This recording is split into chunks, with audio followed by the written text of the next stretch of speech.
Dear students, ਹੁਣ ਅਸੀਂ application of derivatives ਦਾ last topic maxima and minimum ਕਰਨ ਲੱਗੇ ਹਾਂ। ਇਸ ਦੇ ਵਿੱਚ ਅਸੀਂ ਡੈਰੀਵੇਟਿਵਸ ਨੂੰ ਯੂਜ਼ ਕਰਨਾ ਹੈ। ਇਸ ਦੇ ਵਿੱਚ ਸਭ ਤੋਂ ਪਹਿਲਾਂ ਅਸੀਂ ਫੰਕਸ਼ਨ ਦੀਆਂ maximum and minimum values find out ਕਰਾਂਗੇ ਇਸ ਦੇ ਡੋਮੇਨ ਦੇ ਵਿੱਚ। ਮੈਕਸਿਮਮ ਵੈਲਿਊ ਫੰਕਸ਼ਨ ਦੀ ਕਿਵੇਂ ਫਾਈਂਡ ਆਊਟ ਕਰਨੀ ਹੈ। ਮੰਨ ਲਓ let f x be a real valued function defined in interval I if does fx said to have maximum value in I। ਅਸੀਂ ਕਦੋਂ ਕਹਿੰਦੇ ਹਾਂ ਕਿ fx the maximum value I ਦੇ ਵਿੱਚ ਮੰਨ ਲਓ FAI ਹੈ, ਤਾਂ FA ਅਸੀਂ ਕਦੋਂ ਕਹਿਣਾ ਹੈ, ਜੇਕਰ ਜਿੰਨੇ ਵੀ I ਦੇ ਵਿੱਚ ਪੁਆਇੰਟਸ ਹਨ, ਜਿੰਨੇ ਵੀ ਉਸ ਇੰਟਰਵਲ I ਦੇ ਵਿੱਚ ਪੁਆਇੰਟਸ ਹਨ, ਹਰੇਕ ਪੁਆਇੰਟ ਦੇ ਉੱਪਰ function the value f of a ਤੋਂ ਘੱਟ ਆਵੇ ਜਾਂ ਉਸ ਦੇ ਬਰਾਬਰ ਆਵੇ, ਤਾਂ ਅਸੀਂ ਕਹਾਂਗੇ f of a is the maximum value of function fx in the interval I। ਜਿਵੇਂ ਦੇਖੋ ਇਹ ਸਾਡੇ ਕੋਲ ਗ੍ਰਾਫ ਤੋਂ ਕਲੀਅਰ ਹੈ, ਫੰਕਸ਼ਨ ਹੈ y is equal to fx। ਤਾਂ ਪੂਰੇ ਹੋਲ ਇੰਟਰਵਲ I ਦੇ ਵਿੱਚ ਅਸੀਂ ਕੀ ਦੇਖਦੇ ਹਾਂ, ਇਹ ਮੈਕਸਿਮਮ ਵੈਲਿਊ ਇਹਦੀ A ਪੁਆਇੰਟ ਦੇ ਉੱਪਰ ਆਈ ਹੈ। ਕਿਵੇਂ ਪਤਾ ਲੱਗਦਾ ਹੈ, ਕਿਉਂਕਿ ਜਿੰਨੇ ਵੀ ਇਹਦੇ ਨੇਬਰਿੰਗ ਪੁਆਇੰਟਸ ਹਨ, ਚਾਹੇ ਇੱਧਰ ਹਨ ਚਾਹੇ ਇੱਧਰ, ਇਹਨਾਂ ਦੇ ਵਿੱਚ ਇਹ ਵੈਲਿਊ f of a ਦੀ ਸਭ ਤੋਂ ਜ਼ਿਆਦਾ ਹੈ, ਜਾਂ f of a ਦੇ ਇਕੁਅਲ ਹੈ ਜਾਂ f of a ਦੇ ਤੋਂ ਘੱਟ ਹੈ, f of a ਤੋਂ ਘੱਟ ਹੈ ਬਾਕੀ ਪੁਆਇੰਟਸ ਦੀ ਵੈਲਿਊ। ਤਾਂ ਇਟ ਮੀਨਸ ਕੀ ਹੈ, f of a is the maximum value of the function, ਅਤੇ ਕਿਹੜੇ ਪੁਆਇੰਟ ਦੇ ਉੱਪਰ ਆਈ ਹੈ, x is equal to a ਦੇ ਉੱਪਰ। ਇਸੇ ਤਰੀਕੇ ਦੇ ਨਾਲ ਅਸੀਂ ਮਿਨੀਮਮ ਦੀ ਗੱਲ ਕਰਦੇ ਹਾਂ। ਮੰਨ ਲਓ ਫੰਕਸ਼ਨ fx ਰੀਅਲ ਫੰਕਸ਼ਨ ਹੈ ਇੰਟਰਵਲ I ਦੇ ਵਿੱਚ, ਤਾਂ fx the minimum value I ਦੇ ਵਿੱਚ ਕਦੋਂ ਹੁੰਦੀ ਹੈ, ਜੇਕਰ ਸਾਨੂੰ ਕੋਈ ਅਜਿਹਾ ਪੁਆਇੰਟ A ਮਿਲ ਜਾਵੇ ਸੱਚ ਦੈਟ ਕਿ ਜਿੰਨੇ ਵੀ ਇੰਟਰਵਲ I ਦੇ ਵਿੱਚ ਪੁਆਇੰਟਸ ਹਨ, ਸਾਰਿਆਂ ਦੀ ਵੈਲਿਊ FA ਤੋਂ ਵੱਡੀ ਆਵੇ ਜਾਂ ਉਸ ਦੇ ਬਰਾਬਰ ਆਵੇ, ਤਾਂ ਅਸੀਂ ਕਹਾਂਗੇ ਕਿ f of a is the minimum value of the function. ਜਿਵੇਂ ਕਿ ਗ੍ਰਾਫ ਤੋਂ ਪਤਾ ਲੱਗਦਾ ਹੈ ਕਿ ਇਸ ਦੀ ਡੋਮੇਨ ਦੇ ਵਿੱਚ ਜੋ f of a ਹੈ, ਇਸ ਦੀ ਡੋਮੇਨ ਦੇ ਵਿੱਚ ਜੋ f of a ਹੈ, ਇਹ ਸਾਡੇ ਕੋਲ ਸਭ ਤੋਂ ਘੱਟ ਆਈ ਹੈ, ਕਿਉਂਕਿ ਕਿਸੇ ਵੀ ਪੁਆਇੰਟ ਦੇ ਉੱਪਰ ਚੈੱਕ ਕਰਦੇ ਹਾਂ ਅਸੀਂ, ਇੱਥੇ ਕਿਸੇ ਵੀ ਪੁਆਇੰਟ ਨਾਲ ਕੰਪੇਅਰ ਕਰੀਏ f of a ਮਿਨੀਮਮ ਹੈ, it means f of a is the minimum value of the function in the domain I। ਉਸ ਤੋਂ ਬਾਅਦ ਅਸੀਂ ਗੱਲ ਕਰਦੇ ਹਾਂ local maxima and local minimum. ਪਹਿਲਾਂ ਅਸੀਂ ਗੱਲ ਕੀਤੀ ਸੀ ਫੰਕਸ਼ਨ ਦੀ ਕਿਸੇ ਇੰਟਰਵਲ ਦੇ ਵਿੱਚ, ਡੋਮੇਨ ਦੇ ਇੰਟਰਵਲ ਦੇ ਵਿੱਚ ਉਹਦੀ ਮੈਕਸਿਮਮ ਵੈਲਿਊ ਅਤੇ ਮਿਨੀਮਮ ਵੈਲਿਊਜ਼ ਕਿਵੇਂ ਕੱਢਣੀਆਂ ਹਨ। ਹੁਣ ਅਸੀਂ ਗੱਲ ਕਰਦੇ ਹਾਂ ਲੋਕਲ ਮੈਕਸਿਮਾ ਐਂਡ ਲੋਕਲ ਮਿਨੀਮਾ। ਇਸ ਦਾ ਕੀ ਮਤਲਬ ਹੈ, ਦੇਖੋ ਜਿਵੇਂ ਕਿ ਅਸੀਂ ਮਤਲਬ ਮੈਕਸਿਮਮ ਪੂਰੇ ਇੰਟਰਵਲ ਦੇ ਵਿੱਚ ਸਭ ਤੋਂ ਵੱਧ ਵੈਲਿਊ ਅਤੇ ਸਭ ਤੋਂ ਘੱਟ ਵੈਲਿਊ, ਉਸਨੂੰ ਤਾਂ ਅਸੀਂ ਮੈਕਸਿਮਾ ਅਤੇ ਮਿਨੀਮਾ ਦਾ ਨਾਮ ਦਿੰਦੇ ਹਾਂ, ਮੈਕਸਿਮਮ ਅਤੇ ਮਿਨੀਮਮ ਵੈਲਿਊਜ਼। ਪਰ ਕਈ ਵਾਰੀ ਕੀ ਹੁੰਦਾ ਹੈ, ਡੋਮੇਨ ਦੇ ਵਿੱਚ ਅਜਿਹੇ ਪੁਆਇੰਟਸ ਵੀ ਹੁੰਦੇ ਹਨ ਜਿਨ੍ਹਾਂ ਦੇ ਵਿੱਚ ਫੰਕਸ਼ਨ ਦੀ ਵੈਲਿਊ ਗ੍ਰੇਟੈਸਟ ਜਾਂ ਲੀਸਟ ਨਹੀਂ ਆਉਂਦੀ, ਨਾ ਸਭ ਤੋਂ ਵੱਧ ਆਉਂਦੀ ਹੈ ਨਾ ਸਭ ਤੋਂ ਘੱਟ ਆਉਂਦੀ ਹੈ, ਪਰ ਉਹਨਾਂ ਦੀ ਆਪਣੇ ਨੇਬਰਹੁੱਡ ਦੇ ਵਿੱਚ, ਉਹਨਾਂ ਦੀ ਆਪਣੇ ਨੇਬਰਿੰਗ ਪੁਆਇੰਟਸ ਦੇ ਵਿੱਚ, ਆਪਣੇ ਨੇਬਰਹੁੱਡ ਦੇ ਵਿੱਚ ਉਹਨਾਂ ਦੀ ਜੋ ਵੈਲਿਊ ਹੈ ਉਹ ਵੱਧ ਤੋਂ ਵੱਧ ਜਾਂ ਘੱਟ ਤੋਂ ਘੱਟ ਆਉਂਦੀ ਹੈ। ਤਾਂ ਇਸ ਤਰ੍ਹਾਂ ਦੇ ਪੁਆਇੰਟਸ ਨੂੰ ਅਸੀਂ ਲੋਕਲ ਮੈਕਸਿਮਾ ਜਾਂ ਲੋਕਲ ਮਿਨੀਮਾ ਕਹਿੰਦੇ ਹਾਂ। ਦੇਖੋ ਜਿਵੇਂ ਆਪਣੇ ਕੋਲੇ ਫੰਕਸ਼ਨ ਹੈ fx, ਉਸ ਨੂੰ x is equal to a, ਕੋਈ ਡੋਮੇਨ ਦਾ ਕੋਈ ਵੀ ਇੱਕ ਪੁਆਇੰਟ ਹੈ, ਉਸ ਦੇ ਵਿੱਚ ਅਸੀਂ ਇਹ ਦੇਖਣਾ ਹੈ ਕਿ ਉਹਦੀ ਲੋਕਲ ਮੈਕਸਿਮਮ ਵੈਲਿਊ ਆਈ ਹੈ। ਤਾਂ ਅਸੀਂ ਪੂਰੇ ਇੰਟਰਵਲ ਦੀ ਗੱਲ ਨਹੀਂ ਕਰਦੇ, ਅਸੀਂ ਇੱਕ ਪਰਟੀਕੂਲਰ ਪੁਆਇੰਟ A ਦੇ ਉੱਪਰ ਚੈੱਕ ਕਰ ਰਹੇ ਹਾਂ ਕਿ ਉਹਦਾ ਜਿਹੜਾ ਨੇਬਰਹੁੱਡ ਹੈ A ਦਾ, ਲੈਫਟ ਨੇਬਰਹੁੱਡ ਅਤੇ right neighbourhood, A minus delta A plus delta, ਕਿ ਉਸ ਨੇਬਰਹੁੱਡ ਦੇ ਵਿੱਚ ਜੇਕਰ ਜਿੰਨੇ ਵੀ ਪੁਆਇੰਟਸ ਹਨ ਉਹਨਾਂ ਸਾਰਿਆਂ ਤੋਂ f of a the value ਵੱਧ ਆਵੇ, ਇਟ ਮੀਨਸ ਜੋ f of a ਪੁਆਇੰਟ ਹੈ, this is the point of local maxima and f of a is the local maximum value. ਅਤੇ ਇਸੇ ਤਰੀਕੇ ਦੇ ਨਾਲ ਲੋਕਲ ਮਿਨੀਮਮ ਦੇ ਵਿੱਚ ਕੀ ਹੈ ਕਿ ਕੋਈ ਫੰਕਸ਼ਨ fx ਹੈ, ਉਹਦੇ ਡੋਮੇਨ ਦੇ ਵਿੱਚ ਕੋਈ point x is equal to a ਹੈ, ਅਸੀਂ ਦੇਖਣਾ ਹੈ ਕਿ ਉਸ ਦੇ ਉੱਪਰ ਉਹਦੀ ਲੋਕਲ ਮਿਨੀਮਮ ਵੈਲਿਊ ਆਉਂਦੀ ਹੈ, ਤਾਂ ਕਿ ਅਸੀਂ ਉਸਦੇ ਨੇਬਰਹੁੱਡ ਦੇ ਵਿੱਚ ਦੇਖਣਾ ਹੈ। ਸਿਰਫ neighbourhood is delta neighbourhood very small, neighbouring points ਦੇ ਵਿੱਚ ਦੇਖਣਾ ਹੈ A minus delta A plus delta neighbourhood ਦੇ ਵਿੱਚ, ਕਿ ਉਸਦੀ ਵੈਲਿਊ ਜੋ A ਦੇ ਉੱਪਰ ਆਈ ਹੈ, ਨੇਬਰਹੁੱਡ ਦੇ ਵਿੱਚ ਜਿੰਨੇ ਵੀ ਪੁਆਇੰਟਸ ਹਨ, ਜੇਕਰ ਉਹਨਾਂ ਸਾਰਿਆਂ ਦੇ ਉੱਪਰ ਫੰਕਸ਼ਨ ਦੀ ਵੈਲਿਊ ਉਸ ਤੋਂ ਵੱਧ ਆਈ ਹੈ, ਤਾਂ ਇਟ ਮੀਨਸ ਕੀ ਹੈ ਕਿ ਉਹ ਜੋ ਪੁਆਇੰਟ ਹੈ that is the point of local minima. ਅਤੇ ਉਹ ਜੋ ਵੈਲਿਊ ਕੱਢਾਂਗੇ f of a that is the local minimum value of the function at x is equal to a. ਤਾਂ ਹੁਣ ਜਿਵੇਂ ਅਸੀਂ ਗੱਲ ਕੀਤੀ ਹੈ ਲੋਕਲ ਮੈਕਸਿਮਮ ਅਤੇ ਲੋਕਲ ਮਿਨੀਮਮ, ਇਹ ਇਹਨਾਂ ਉਹ ਪੁਆਇੰਟਸ ਜਿਨ੍ਹਾਂ ਦੇ ਉੱਪਰ ਫੰਕਸ਼ਨ ਦੀ ਲੋਕਲ ਮੈਕਸਿਮਮ ਵੈਲਿਊ ਆਉਂਦੀ ਹੈ ਜਾਂ ਮਿਨੀਮਮ ਆਉਂਦੀ ਹੈ, ਅਸੀਂ ਉਹਨਾਂ ਨੂੰ ਐਕਸਟ੍ਰੀਮ ਪੁਆਇੰਟਸ ਜਾਂ ਟਰਨਿੰਗ ਪੁਆਇੰਟਸ ਦਾ ਨਾਮ ਦਿੰਦੇ ਹਾਂ। ਤਾਂ ਅਸੀਂ ਕੀ ਦੇਖਦੇ ਹਾਂ ਕਿ ਜਦੋਂ ਆਪਣੇ ਕੋਲੇ ਜਿਵੇਂ ਕਿ ਸਾਡੇ ਕੋਲ ਗ੍ਰਾਫ ਤੋਂ ਕਲੀਅਰ ਹੈ, ਇਸ ਗ੍ਰਾਫ ਦੇ ਵਿੱਚ ਦੇਖੋ 3 ਪੁਆਇੰਟਸ ਹਨ A, C ਅਤੇ E। ਇਹਨਾਂ ਤਿੰਨਾਂ ਪੁਆਇੰਟਸ ਦੇ ਉੱਪਰ ਇਹ ਤਿੰਨੋਂ ਪੁਆਇੰਟਸ ਨੂੰ ਅਸੀਂ ਪੁਆਇੰਟਸ ਆਫ ਲੋਕਲ ਮੈਕਸਿਮਮ ਕਹਿ ਸਕਦੇ ਹਾਂ, ਇਹਨਾਂ ਦੇ ਐਕਸ ਕੋਆਰਡੀਨੇਟ ਨੂੰ। ਤਾਂ ਜੋ ਇਹਨਾਂ ਦੇ ਐਕਸ ਕੋਆਰਡੀਨੇਟ ਹਨ, ਸਪੋਜ਼ ਕਰੋ ਇੱਥੇ ਐਕਸ ਦੀ ਵੈਲਿਊ 2 ਹੈ ਜਾਂ ਅੱਗੇ ਸਾਡੇ ਕੋਲ ਕੁਛ ਹੋਰ ਆ ਗਈ, ਇੱਥੋਂ ਤੱਕ ਸਾਰੀ ਵੈਲਿਊ ਆ ਗਈ ਜਾਂ ਫਿਰ ਅੱਗੇ ਆ ਗਈ E ਤੱਕ। ਤਾਂ ਜੋ ਐਕਸ ਦੀਆਂ ਵੈਲਿਊਜ਼ ਹਨ ਉਹਨਾਂ ਨੂੰ ਅਸੀਂ ਕਹਿੰਦੇ ਹਾਂ ਪੁਆਇੰਟਸ ਆਫ ਲੋਕਲ ਮੈਕਸਿਮਮ। ਅਤੇ ਉਸ ਤੋਂ ਬਾਅਦ ਜੋ ਮੈਕਸਿਮਮ ਵੈਲਿਊ ਆਉਂਦੀ ਹੈ, ਹੁਣ A ਦੇ ਉੱਪਰ ਜੋ ਵੈਲਿਊ ਆਈ ਹੈ ਉਹ ਵਾਈ ਦੇ ਫੰਕਸ਼ਨ ਦੇ ਵਿੱਚ ਭਰ ਕੇ ਸਾਡੇ ਕੋਲ ਵੈਲਿਊ ਆ ਜਾਂਦੀ ਹੈ। ਅਤੇ ਅਸੀਂ ਕੀ ਕਹਿੰਦੇ ਹਾਂ, A ਪੁਆਇੰਟ ਦੇ ਉੱਪਰ ਤੁਸੀਂ ਦੇਖੋ ਜੋ A ਦੇ ਨੇਬਰਿੰਗ ਪੁਆਇੰਟਸ ਹਨ, A ਦੇ ਨੇਬਰਹੁੱਡ ਦੇ ਵਿੱਚ A ਦੀ ਵੈਲਿਊ ਮੈਕਸਿਮਮ ਹੈ। A ਦੀ ਜੋ ਵੈਲਿਊ ਹੈ A ਦੇ ਪੁਆਇੰਟ ਦੇ ਉੱਪਰ ਆਪਣੇ ਨੇਬਰਹੁੱਡ ਦੇ ਵਿੱਚ ਮੈਕਸਿਮਮ ਹੈ, ਨਾ ਕਿ ਡੋਮੇਨ ਦੇ ਵਿੱਚ, ਕਿਉਂਕਿ ਡੋਮੇਨ ਦੇ ਵਿੱਚ ਤਾਂ C ਪੁਆਇੰਟ ਵੀ ਹੈ, C ਦੇ ਉੱਪਰ ਵੀ ਵੱਧ ਵੈਲਿਊ ਆਈ ਹੈ, E ਦੇ ਉੱਪਰ ਵੀ ਵੱਧ ਆਈ ਹੈ, ਈਵਨ ਕਿ D ਦੇ ਉੱਪਰ ਵੀ ਵੱਧ ਆਈ ਹੈ। ਪਰ ਅਸੀਂ ਇਸ ਦੇ ਨੇਬਰਹੁੱਡ ਦੇ ਵਿੱਚ ਗੱਲ ਕਰਦੇ ਹਾਂ। ਨੇਬਰਹੁੱਡ ਦੇ ਵਿੱਚ A ਦੀ ਵੈਲਿਊ ਆਪਣੇ ਨੇਬਰਹੁੱਡ ਦੇ ਵਿੱਚ ਮੈਕਸਿਮਮ ਆਈ ਹੈ। ਇਸੇ ਤਰੀਕੇ ਦੇ ਨਾਲ C ਦੇ ਉੱਪਰ ਇਸ ਦੀ ਵੈਲਿਊ ਮੈਕਸਿਮਮ ਆਈ ਹੈ, ਇਸੇ ਤਰ੍ਹਾਂ ਹੀ E ਦੇ ਉੱਪਰ। ਅਤੇ ਜੇ ਅਸੀਂ B ਅਤੇ D ਦੀ ਗੱਲ ਕਰੀਏ, B ਦੇ ਉੱਪਰ ਇਸ ਦੀ ਵੈਲਿਊ ਜੋ ਹੈ ਉਹ ਸਾਡੇ ਕੋਲ ਮਿਨੀਮਮ ਆਈ ਹੈ ਆਪਣੇ ਨੇਬਰਹੁੱਡ ਦੇ ਵਿੱਚ। ਜੇ ਅਸੀਂ ਇਹਦੇ ਨੇਬਰਹੁੱਡ ਦੇ ਵਿੱਚ ਗੱਲ ਕਰਦੇ ਹਾਂ ਤਾਂ ਇਹਦੀ ਵੈਲਿਊ ਸਭ ਤੋਂ ਘੱਟ ਹੈ। ਇਸੇ ਤਰੀਕੇ ਨਾਲ ਹੀ D ਦੀ ਵੀ ਆਪਣੇ ਨੇਬਰਹੁੱਡ ਦੇ ਵਿੱਚ ਸਭ ਤੋਂ ਘੱਟ ਵੈਲਿਊ ਹੈ। ਤਾਂ ਅਸੀਂ ਕਹਾਂਗੇ ਕਿ these at B and D points ਜਿਹੜੇ ਹੈਗੇ ਨੇ, these are the points of local minimum. A, C, E ਇਹ ਮੈਕਸਿਮਮ ਦੇ ਪੁਆਇੰਟਸ ਹਨ ਅਤੇ B and D are points of local minimum.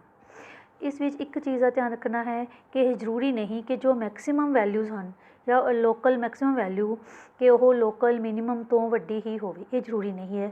ਜਿਵੇਂ ਕਿ ਸਾਨੂੰ A ਅਤੇ D ਤੋਂ ਪਤਾ ਲੱਗਦਾ ਹੈ, A ਦੇ ਉੱਪਰ ਜੋ ਫੰਕਸ਼ਨ ਦੀ ਵੈਲਿਊ ਹੈ ਉਹ ਸਾਡੇ ਕੋਲ ਲੋਕਲ ਮੈਕਸਿਮਮ ਵੈਲਿਊ ਇੰਨੀ ਆਏਗੀ, ਪਰ D ਦੇ ਉੱਪਰ ਲੋਕਲ ਮਿਨੀਮਮ ਵੀ AF ਆਫ A ਤੋਂ ਵੱਡੀ ਆ ਜਾਏਗੀ। ਤਾਂ ਇਸ ਤਰੀਕੇ ਨਾਲ ਸਾਨੂੰ ਪਤਾ ਲੱਗਦਾ ਹੈ ਕਿ ਲੋਕਲ ਮਿਨੀਮਮ ਵੈਲਿਊ ਵੀ ਲੋਕਲ ਮੈਕਸਿਮਮ ਤੋਂ ਵੱਡੀ ਹੋ ਸਕਦੀ ਹੈ। ਹੁਣ ਤੁਸੀਂ ਦੇਖੋ ਇਸ ਗ੍ਰਾਫ ਤੋਂ, ਜੇਕਰ ਆਪਣੇ ਕੋਲ ਇੱਕ ਪੁਆਇੰਟ ਹੈ A, ਜਿਵੇਂ ਕਿ ਸਾਨੂੰ ਗ੍ਰਾਫ ਤੋਂ ਪਤਾ ਲੱਗਦਾ ਹੈ A point local maximum the point ਹੈ, ਤਾਂ ਇਹ ਆਪਣੇ ਨੇਬਰਹੁੱਡ ਦੇ ਵਿੱਚ ਜਿਵੇਂ ਕਿ ਦਿਖਾਇਆ ਹੈ, ਤਾਂ ਇਸ ਦਾ ਗ੍ਰਾਫ ਕਿਵੇਂ ਬਣੇਗਾ? ਆਪਣੇ ਨੇਬਰਹੁੱਡ ਦੇ ਵਿੱਚ ਇਸ ਦੇ ਵਿੱਚ ਜਦੋਂ x ਦੀ ਵੈਲਿਊ A ਤੋਂ ਘੱਟ ਹੈ ਤਾਂ ਉਦੋਂ ਜਿਹੜੀ ਟੇਂਜੈਂਟ ਦੀ ਸਲੋਪ ਹੈ ਉਹ ਇਸ ਤਰ੍ਹਾਂ ਦੀ ਬਣੇਗੀ। ਤਾਂ ਇਹ positive direction of x Axis ਨਾਲ ਜੋ ਐਂਗਲ ਬਣਾਏਗਾ ਦੈਟ ਇਜ਼ ਐਕਿਊਟ ਐਂਗਲ। ਤਾਂ ਇਹ ਪੋਜ਼ੀਟਿਵ ਡੈਰੀਵੇਟਿਵ ਟੇਂਜੈਂਟ ਦੀ ਸਲੋਪ ਹੁੰਦੀ ਹੈ, ਤਾਂ ਇੱਥੇ ਪੋਜ਼ੀਟਿਵ ਆਉਂਦਾ ਹੈ। ਅਤੇ ਜਦੋਂ ਉਹ A ਤੋਂ ਵੱਡੀ ਵੈਲਿਊ ਲਵਾਂਗੇ ਉਦੋਂ ਆਪਣੇ ਕੋਲ ਜੋ ਟੇਂਜੈਂਟ ਬਣੇਗਾ ਉਸ ਦੇ ਜੋ ਐਂਗਲ ਬਣ ਜਾਏਗਾ ਦੈਟ ਇਜ਼ ਓਬਟਿਊਜ਼। ਤਾਂ A ਆਪਣੇ ਕੋਲ 90 ਤੋਂ ਵੱਧ ਹੈ ਤਾਂ ਸਲੋਪ ਨੈਗੇਟਿਵ ਆਏਗੀ। ਤਾਂ ਇੱਥੋਂ ਕੀ ਪਤਾ ਲੱਗਦਾ ਹੈ, ਪੁਆਇੰਟ ਆਫ ਲੋਕਲ ਮੈਕਸਿਮਾ ਉਸ ਦੀ ਕੀ ਪਛਾਣ ਹੈ? ਜਦੋਂ ਮੈਕਸਿਮਮ ਆਏਗਾ ਤਾਂ ਉਹ ਪੀਕ ਪੁਆਇੰਟ ਆਏਗਾ, ਉਸ ਪੁਆਇੰਟ ਦੇ ਉੱਪਰ ਜੋ ਟੇਂਜੈਂਟ ਆਏਗਾ that is parallel to x axis. ਤਾਂ ਜਿਹੜੀ ਉਹਦੀ ਸਲੋਪ ਹੁੰਦੀ ਹੈ f'(x) ਉਹ ਸਾਡੇ ਕੋਲ 0 ਆਏਗੀ, ਕਿਉਂਕਿ ਜਦੋਂ ਵੀ ਕੋਈ ਲਾਈਨ x ਐਕਸਿਸ ਦੇ ਪੈਰਲਲ ਹੁੰਦੀ ਹੈ ਉਸਦੀ ਸਲੋਪ 0 ਹੁੰਦੀ ਹੈ। ਤਾਂ ਇਸ ਲਈ f'(x) 0 ਆਏਗਾ। ਤਾਂ ਜਿੰਨੇ ਵੀ ਟਰਨਿੰਗ ਪੁਆਇੰਟਸ ਆਉਣਗੇ, ਚਾਹੇ ਉਹ ਮੈਕਸਿਮਾ ਦੇ ਹਨ ਚਾਹੇ ਉਹ ਮਿਨੀਮਾ ਦੇ ਹਨ, ਉਹਨਾਂ ਦੇ ਉੱਪਰ ਸਲੋਪ 0 ਆਏਗੀ। ਅਤੇ ਪਰ ਜੇ ਉਹ ਲੋਕਲ ਮੈਕਸਿਮਾ ਦਾ ਪੁਆਇੰਟ ਹੈ ਤਾਂ ਲੈਫਟ ਨੇਬਰਹੁੱਡ ਦੇ ਵਿੱਚ ਡੈਰੀਵੇਟਿਵ ਪੋਜ਼ੀਟਿਵ ਆਏਗਾ ਅਤੇ ਰਾਈਟ ਨੇਬਰਹੁੱਡ ਦੇ ਵਿੱਚ ਡੈਰੀਵੇਟਿਵ ਨੈਗੇਟਿਵ ਆਏਗਾ। ਹੁਣ ਸਾਡੇ ਕੋਲ ਇਸ ਨਾਲ ਰਿਲੇਟਿਡ ਫਸਟ ਡੈਰੀਵੇਟਿਵ ਟੈਸਟ ਜੋ ਹੈ ਚੈੱਕ ਕਰਨ ਦੇ ਲਈ ਕਿ ਕੋਈ ਪੁਆਇੰਟ ਜੋ ਹੈ x is equal to A, ਕਿ ਇਹ ਲੋਕਲ ਮੈਕਸਿਮਾ ਦਾ ਪੁਆਇੰਟ ਹੈ ਜਾਂ ਮਿਨੀਮਾ ਦਾ, ਇਸ ਦੇ ਲਈ ਅਸੀਂ ਫਸਟ ਡੈਰੀਵੇਟਿਵ ਟੈਸਟ ਯੂਜ਼ ਕਰਦੇ ਹਾਂ। ਇਸ ਦੇ ਵਿੱਚ ਕੀ ਹੈ, ਲੈਟ ਕੋਈ ਫੰਕਸ਼ਨ ਹੈ f, ਉਹ ਆਪਣੇ ਇੰਟਰਵਲ I ਦੇ ਵਿੱਚ ਡਿਫਾਈਨਡ ਹੈ, ਡਿਫਰੈਂਸ਼ੀਏਬਲ ਹੈ, ਅਤੇ x is equal to A local maximum value ਦਾ ਪੁਆਇੰਟ ਕਦੋਂ ਬਣੇਗਾ? ਪਹਿਲੀ ਗੱਲ, ਉਸ ਪੁਆਇੰਟ ਦੇ ਉੱਪਰ जो डेरीवेटिव है वो 0 होएगा। जिमें कि सानू असीं इत्थे ग्राफ तो भी देखिया सी कि F dash A is equal to 0। तो पहली कंडीशन की है कि जदों असीं उसका डेरीवेटिव लैके करव दे विच वो पॉइंट भरदे हाँ तो स्लोप ऑफ टेंजेंट वो 0 आएगी। उस तो बाद की है असीं फिर की देखना है कि जो एफ डैश एक्स है, एफ डैश एक्स का साइन जेकर जिमें इत्थे है ये पॉजिटिव टू नैगेटिव चेंज हो रहा है, पहला पॉजिटिव सी फिर ये नैगेटिव चेंज हो रहा है। जेकर ये पॉजिटिव टू नैगेटिव चेंज होंदा है तो यह मैक्सिमा का पॉइंट है, then this is the point of local maxima. अते जेकर यह उल्ट है, पहला नैगेटिव है फिर ये पॉजिटिव चेंज होंदा है तो असीं उसनूं पॉइंट ऑफ लोकल मिनीमा कहते हैं। देखो सैकेंड पार्ट दे which local minimum value F dash X if changes it sign from negative to positive का मतलब है लैफ्ट वाली साइड ते डेरीवेटिव नैगेटिव आवे अते राइट साइड के उपर डेरीवेटिव पॉजिटिव आ जाए। जिमें कि ग्राफ इदां दा बनिया, इस पॉइंट के उपर जो डेरीवेटिव है लैफ्ट के विच नैगेटिव आएगा अते राइट के विच पॉजिटिव आएगा, क्योंकि ये एक्यूट एंगल है तो ये वाला ऑबट्यूज एंगल है। तो सानू पता लग जाता है जेकर derivative positive to negative change होंदा है तो वह मैक्सिमा का पॉइंट है, और जेकर नैगेटिव टू पॉजिटिव चेंज होंदा है तो वह मिनीमा का पॉइंट है। उस तो अगे जेकर इस दे विच f dash A is equal to 0 आ गया, पर जदों असीं नेबरिंग पॉइंट दे विच देखते हैं उसका कोई भी साइन चेंज नहीं होंदा। देखो ये चीज़ नूं ध्यान रखना है, सी पॉइंट दे विच की है जेकर एफ डैश एक्स का साइन चेंज नहीं होंदा तो यदा मतलब की है उस पॉइंट वो पॉइंट ना तो मैक्सिमा का पॉइंट है ना ही मिनीमा का, neither A point of local maximum value NOR A point of minimum value. उस पॉइंट नूं असीं पॉइंट ऑफ इनफ्लैक्शन कहते हैं, उस पॉइंट नूं असीं पॉइंट ऑफ इनफ्लैक्शन का नाम दिंदे हैं।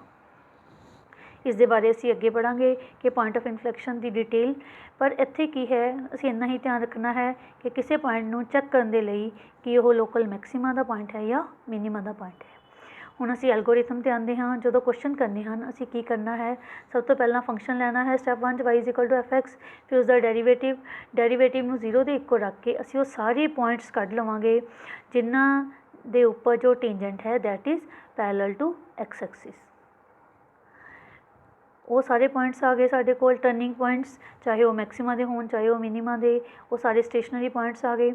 तो उन्हां सारे पॉइंट्स के उपर असीं टैसट करना है कि इन्हां विचों किहड़े पॉइंट लोकल मैक्सिमा दे हन अते लोकल मिनीमा दे हन। सपोज करो असीं पहला पॉइंट ले लिया x is equal to C1, असीं डेरीवेटिव का साइन देखना है कि वह पॉजिटिव टू नैगेटिव चेंज होंदा है। जेकर वह पॉजिटिव टू नैगेटिव चेंज होंदा है तो उसनूं असीं लोकल मैक्सिमा का पॉइंट कहते हाँ, अते जेकर नैगेटिव टू पॉजिटिव चेंज होंदा है तो उसनूं असीं मिनीमा का कहते हैं। अते जेकर उसका साइन dy/dx का साइन चेंज नहीं होंदा, उसके साइन दे विच कोई चेंज नहीं आती लैफ्ट तो राइट चेंज करने वेले, तो असीं कहांगे that point is point of inflection. हुण असीं अगे गल करते हाँ, असीं फर्स्ट डेरीवेटिव दे नाल पढ़िया कि असीं किस तरीके नाल लोकल मैक्सिमम अते लोकल मिनीमम दे पॉइंट्स कढ सकते हाँ, पर ये थोड़ा जिहा कई बार सानूं चैक करना औखा हो जाता है कि लैफ्ट ते राइट डेरीवेटिव असीं किवें चैक करिए, लैफ्ट नेबरहुड दे विच ते राइट नेबरहुड दे विच। तो हुण साडे कोल एक हायर ऑर्डर डेरीवेटिव टैसट है जो कि असीं अपने क्वेश्चन दे विच लावांगे।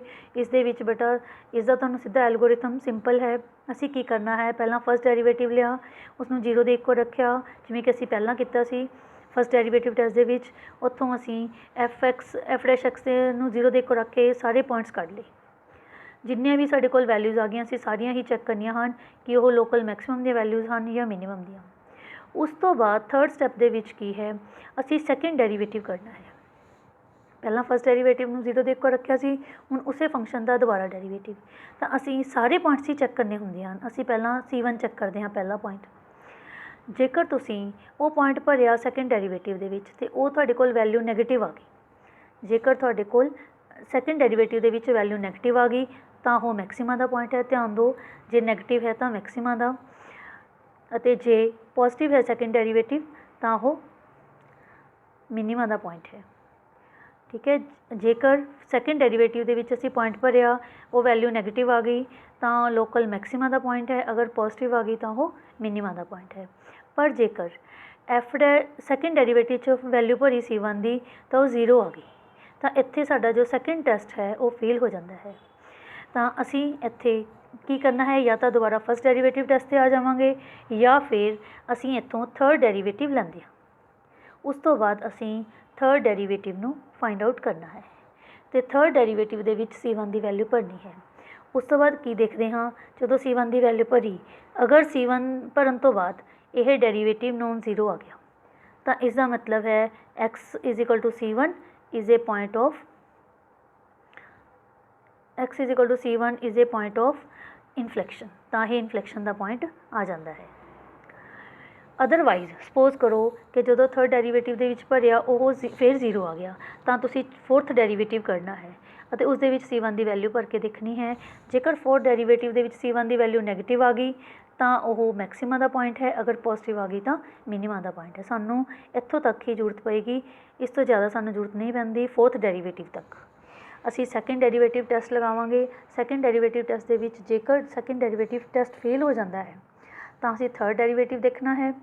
ਥਰਡ ਡੈਰੀਵੇਟਿਵ ਦੇ ਵਿੱਚ ਉਹ ਪੁਆਇੰਟ ਭਰਨਾ ਹੈ, ਜੇਕਰ ਉਹ ਨੋਨ 0 ਆ ਗਿਆ ਥਰਡ ਡੈਰੀਵੇਟਿਵ ਦੇ ਵਿੱਚ ਪੁਆਇੰਟ ਭਰ ਕੇ ਤਾਂ ਇਨਫਲੈਕਸ਼ਨ ਦਾ ਪੁਆਇੰਟ ਹੈ। ਅਗਰ ਥਰਡ ਡੈਰੀਵੇਟਿਵ 0 ਆ ਗਿਆ ਤਾਂ ਅਸੀਂ ਕੀ ਕਰਨਾ ਹੈ, ਫੋਰਥ ਡੈਰੀਵੇਟਿਵ ਦੇਖਣਾ ਹੈ।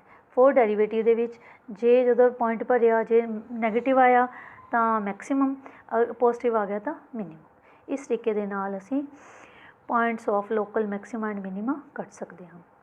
ਹੁਣ ਇਸ ਤੋਂ ਬਾਅਦ ਆ ਗਿਆ points of inflection. Points of inflection ਦੀ ਕੀ ਪਹਿਚਾਣ ਹੈ, ਦੇਖੋ ਬੇਟਾ, ਜਿਵੇਂ ਆ ਸੀ ਪੁਆਇੰਟ ਆਫ ਇਨਫਲੈਕਸ਼ਨ, ਇਸ ਦੇ ਵਿੱਚ ਕੀ ਹੈ, ਇਹ point of inflection is a point in which curve is changing concave upwards to concave downwards. ਦੇਖੋ ਇਹਦੇ ਵਿੱਚ ਕੀ ਹੈ, ਤੁਸੀਂ ਇੱਥੇ ਟੇਂਜੈਂਟ ਦੇਖੋਗੇ ਲੈਫਟ ਨੇਬਰਹੁੱਡ ਦੇ ਵਿੱਚ, ਜਿਵੇਂ C ਪੁਆਇੰਟ ਹੈ ਇਸਦੇ ਲੈਫਟ ਨੇਬਰਹੁੱਡ ਦੇ ਵਿੱਚ ਦੇਖੋ, ਉੱਥੇ ਵੀ ਜੋ ਇਹਦਾ ਸਾਈਨ ਹੈ ਉਹ ਐਕਿਊਟ ਐਂਗਲ ਹੈ, ਪੋਜ਼ੀਟਿਵ ਹੈ ਡੈਰੀਵੇਟਿਵ ਦਾ ਸਾਈਨ, ਅਤੇ ਜਦੋਂ ਉੱਪਰ ਪਾਸੇ ਦੇਖਦੇ ਹੋ ਤਾਂ ਵੀ ਪੋਜ਼ੀਟਿਵ ਹੈ। ਇਟ ਮੀਨਸ ਇਹਦੇ ਡੈਰੀਵੇਟਿਵ ਦੇ ਸਾਈਨ ਦੇ ਵਿੱਚ ਕੋਈ ਚੇਂਜ ਨਹੀਂ ਆਉਂਦੀ। ਤਾਂ ਇਹ ਵਾਲੇ ਜੋ ਪੁਆਇੰਟਸ ਹੁੰਦੇ ਹਨ ਉਹ ਸਾਡੇ ਕੋਲ ਇਨਫਲੈਕਸ਼ਨ ਦੇ ਪੁਆਇੰਟਸ ਹੁੰਦੇ ਹਨ, ਜਿਨ੍ਹਾਂ ਦੇ ਉੱਪਰ ਡੈਰੀਵੇਟਿਵ ਦਾ ਸਾਈਨ ਚੇਂਜ ਨਹੀਂ ਹੁੰਦਾ। ਹੁਣ ਅਸੀਂ ਗੱਲ ਕਰਦੇ ਹਾਂ ਐਕਸਰਸਾਈਜ਼ ਦੀ। ਸਾਡੇ ਕੋਲ ਐਕਸਰਸਾਈਜ਼ ਹੈ 6.5 ਮੈਕਸਿਮਾ ਐਂਡ ਮਿਨੀਮਾ ਦੀ। ਕੁਐਸਚਨਸ ਬਹੁਤ ਸਿੰਪਲ ਹਨ, ਧਿਆਨ ਨਾਲ ਕਰਨਾ ਹੈ ਬੇਟਾ। ਫਸਟ ਕੁਐਸਚਨ ਹੈ find the maximum and minimum values if any of the following functions given by. ਹੁਣ ਸਾਨੂੰ ਫੰਕਸ਼ਨ ਦਿੱਤਾ ਹੋਇਆ ਹੈ। ਹੁਣ ਇਸ ਕੁਐਸਚਨ ਦੇ ਵਿੱਚ ਸਾਨੂੰ ਇਹਨਾਂ ਨੇ ਇਹ ਨਹੀਂ ਦੱਸਿਆ ਕਿ ਅਸੀਂ ਲੋਕਲ ਕਰਨੀ ਹੈ ਜਾਂ ਐਬਸੋਲੂਟ ਮੈਕਸਿਮਮ ਮਿਨੀਮਮ ਵੈਲਿਊਜ਼। ਇੱਥੇ ਜਦੋਂ ਸਾਨੂੰ ਇਹ ਮੈਂਸ਼ਨ ਨਹੀਂ ਹੈ ਲੋਕਲ, ਇਟ ਮੀਨਸ ਅਸੀਂ ਪੂਰੀ ਡੋਮੇਨ ਦੇ ਵਿੱਚ ਦੱਸਣਾ ਹੈ ਕਿ ਇਸ ਫੰਕਸ਼ਨ ਦੀ ਜੇ ਮੈਕਸਿਮਮ ਵੈਲਿਊ ਆਉਂਦੀ ਹੈ ਤਾਂ ਕਿੰਨੀ ਆਉਂਦੀ ਹੈ ਅਤੇ ਜੇ ਮਿਨੀਮਮ ਆਉਂਦੀ ਹੈ ਤਾਂ ਕਿੰਨੀ। ਹੋ ਸਕਦਾ ਦੋਨੋਂ ਆ ਜਾਣ, ਹੋ ਸਕਦਾ ਕੋਈ ਵੀ ਨਾ ਹੋਵੇ। ਤਾਂ ਜਿਵੇਂ ਕਿ ਫਸਟ ਕੁਐਸਚਨ ਹੈ, ਫਸਟ ਕੁਐਸਚਨ ਦੇ ਵਿੱਚ ਦੇਖੋ ਬੇਟਾ 2x - 1 ਦਾ ਹੋਲ ਸਕੁਅਰ ਹੈ, ਬਿਕੋਜ਼ ਸਕੁਅਰ ਹਮੇਸ਼ਾ ਪੋਜ਼ੀਟਿਵ ਹੁੰਦਾ ਹੈ ਫॉर ऑल x, ਜਾਂ ਮਿਨੀਮਮ ਵੈਲਿਊ ਦੀ 0 ਆਏਗੀ। ਅਸੀਂ +3 ਦੀ ਵੈਲਿਊ ਕਰਨੀ ਹੈ, ਦੋਨੇ ਪਾਸੇ 3 ਐਡ ਕਰਤਾ ਤਾਂ ਜੋ ਫੰਕਸ਼ਨ ਬਣਿਆ ਸਾਡੇ ਕੋਲ fx, ਜੋ fx ਦੀ ਵੈਲਿਊ ਹੈ ਉਹ ਸਾਡੇ ਕੋਲ > 3 ਬਣ ਗਈ ਫॉर ऑल x। ਇਹਦਾ ਮਤਲਬ ਹੈ ਮਿਨੀਮਮ ਵੈਲਿਊ 3 ਤਾਂ ਆਏਗੀ ਪਰ ਮੈਕਸਿਮਮ ਸਾਨੂੰ ਪਤਾ ਨਹੀਂ, ਕਿਉਂ? ਕਿਉਂਕਿ ਜਿਵੇਂ ਜਿਵੇਂ x ਦੀ ਵੱਡੀ ਵੈਲਿਊ ਪੁੱਟ ਕਰਾਂਗੇ ਤਾਂ ਸਾਡੇ ਕੋਲ fx ਆਂਸਰ ਵੱਡਾ ਆਏਗਾ। ਇਸ ਤਰੀਕੇ ਦੇ ਨਾਲ ਸਾਨੂੰ ਇਸ ਦੀ ਮੈਕਸਿਮਮ ਵੈਲਿਊ ਅਸੀਂ ਫਾਈਂਡ ਆਊਟ ਨਹੀਂ ਕਰ ਸਕਦੇ। No maximum value and minimum value ਦੀ 3 ਆ ਗਈ। ਇਸੇ ਤਰੀਕੇ ਨਾਲ ਹੀ ਸੈਕਿੰਡ ਕੁਐਸਚਨ ਹੈ fx = 9x² + 12x + 2। ਇਸ ਦੇ ਵਿੱਚ ਵੀ ਦੇਖੋ ਅਸੀਂ ਸਕੁਅਰ ਕੰਪਲੀਟ ਕਰ ਲਿਆ, ਕਿਉਂਕਿ ਇਸ ਨੂੰ ਦੇਖਣ ਦੇ ਵਿੱਚ ਸਾਨੂੰ ਪਤਾ ਨਹੀਂ ਲੱਗਦਾ ਹਜੇ। 3x ਦਾ ਸਕੁਅਰ ਬਣ ਗਿਆ, 2ab, 4 ਐਡ 4 ਸਬਟਰੈਕਟ ਕਰਕੇ ਅਸੀਂ ਇਸ ਦਾ ਸਕੁਅਰ ਕੰਪਲੀਟ ਕਰ ਲਿਆ। ਜਦੋਂ ਅਸੀਂ ਇਸ ਦਾ ਸਕੁਅਰ ਕੰਪਲੀਟ ਕਰਦੇ ਹਾਂ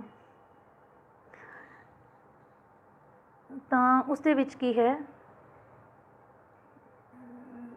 ਸਕੁਅਰ ਕੰਪਲੀਟ ਕਰਕੇ ਇਹ ਆਪਣੇ ਕੋਲ ਆ ਗਿਆ 3x + 2 ਦਾ ਹੋਲ ਸਕੁਅਰ, ਕਿਉਂਕਿ ਇਹ ਤਾਂ ਹਮੇਸ਼ਾ ਪੋਜ਼ੀਟਿਵ ਹੁੰਦਾ ਹੈ। ਉਸ ਤੋਂ ਬਾਅਦ -2, ਦੋਨੇ ਪਾਸੇ -2 ਕਰ ਲਿਆ ਤਾਂ fx ਦੀ ਵੈਲਿਊ -2 ਤੋਂ ਬੜੀ ਆ ਗਈ। ਇਹਦਾ ਮਤਲਬ ਮਿਨੀਮਮ ਵੈਲਿਊ -2 ਆ ਗਈ। ਇਸ ਦਾ ਮਤਲਬ ਹੈ ਫੰਕਸ਼ਨ ਦੀ ਮਿਨੀਮਮ ਵੈਲਿਊ -2 ਹੈ ਅਤੇ maximum value does note exist. ਕਿਉਂ? ਜਿਵੇਂ ਜਿਵੇਂ ਅਸੀਂ x ਦੀਆਂ ਵੱਡੀਆਂ ਵੈਲਿਊਜ਼ ਪੁੱਟ ਕਰਾਂਗੇ ਸਾਡੇ ਕੋਲ fx ਦਾ ਆਂਸਰ ਓਨਾ ਹੀ ਵੱਡਾ ਆਈ ਜਾਏਗਾ। ਇਸੇ ਤਰੀਕੇ ਨਾਲ ਥਰਡ ਪਾਰਟ -x - 1 ਦਾ ਹੋਲ ਸਕੁਅਰ + 10 ਹੈ, ਕਿਉਂਕਿ ਸਕੁਅਰ ਹਮੇਸ਼ਾ ਪੋਜ਼ੀਟਿਵ ਹੁੰਦਾ ਹੈ ਪਰ ਅੱਗੇ ਨੈਗੇਟਿਵ ਸਾਈਨ ਹੈ, ਇਸ ਕਰਕੇ ਉਹ ਹਮੇਸ਼ਾ ਨੈਗੇਟਿਵ ਹੋ ਗਿਆ। ਦੋਨੇ ਪਾਸੇ 10 ਐਡ ਕਰ ਲਿਆ ਤਾਂ ਸਾਡੇ ਕੋਲ ਇਹ ਬਣ ਗਿਆ fx > 10। ਇਸ ਦਾ ਮਤਲਬ ਹੈ ਮੈਕਸਿਮਮ ਵੈਲਿਊ ਇਹਦੀ 10 ਆ ਗਈ ਅਤੇ minimum value does note exist. ਅਗਲਾ ਕੁਐਸਚਨ ਹੈ x³ + 1, ਇਹ ਕਿਊਬਿਕ ਫੰਕਸ਼ਨ ਹੈ। क्यूबिक फंक्शन ਦੇ ਵਿੱਚ ਕੀ ਹੁੰਦਾ ਹੈ, ਜਿਵੇਂ ਜਿਵੇਂ ਅਸੀਂ x ਦੀਆਂ ਵੱਡੀਆਂ ਵੈਲਿਊਜ਼ ਪੁੱਟ ਕਰਾਂਗੇ ਸਾਡੇ ਕੋਲ gx ਆਂਸਰ ਵੱਡਾ ਆਏਗਾ, ਅਤੇ ਜਿੰਨੀਆਂ ਛੋਟੀਆਂ ਵੈਲਿਊਜ਼ ਪੁੱਟ ਕਰਾਂਗੇ -3 -5 -10 ਤਾਂ ਉਨਾ ਹੀ ਸਾਡੇ ਕੋਲ gx ਦੀ ਵੈਲਿਊ ਛੋਟੀ ਆਏਗੀ। ਇਟ ਮੀਨਸ ਕੀ ਹੈ ਕਿ ਮੈਕਸੀਮਮ ਅਸੀਂ ਵੈਰੀ ਲਾਰਜ ਤੱਕ ਜਾ ਸਕਦੇ ਹਾਂ, ਮਿਨੀਮਮ ਵੀ ਵੈਰੀ ਸਮਾਲ ਤੱਕ ਜਾ ਸਕਦੇ ਹਾਂ। ਇਟ ਮੀਨਸ ਜਦੋਂ 1 ਐਡ ਕਰਾਂਗੇ ਫਿਰ ਵੀ ਉਹੀ ਕੰਡੀਸ਼ਨ ਰਹੇਗੀ। ਤਾਂ ਇਸ ਕਰਕੇ ਇਸ ਫੰਕਸ਼ਨ ਦੀ ਨਾ ਹੀ ਕੋਈ ਮੈਕਸੀਮਮ ਵੈਲਿਊ ਹੈ, ਨਾ ਹੀ ਕੋਈ ਮਿਨੀਮਮ ਵੈਲਿਊ ਹੈ। ਨਾਓ ਕੁਐਸਚਨ ਨੰਬਰ 2, ਇਸ ਦੇ ਵਿੱਚ ਕੀ ਹੈ, find the maximum and minimum values if any of the following functions. First function ਹੈ fx equal to x plus 2 modulus -1।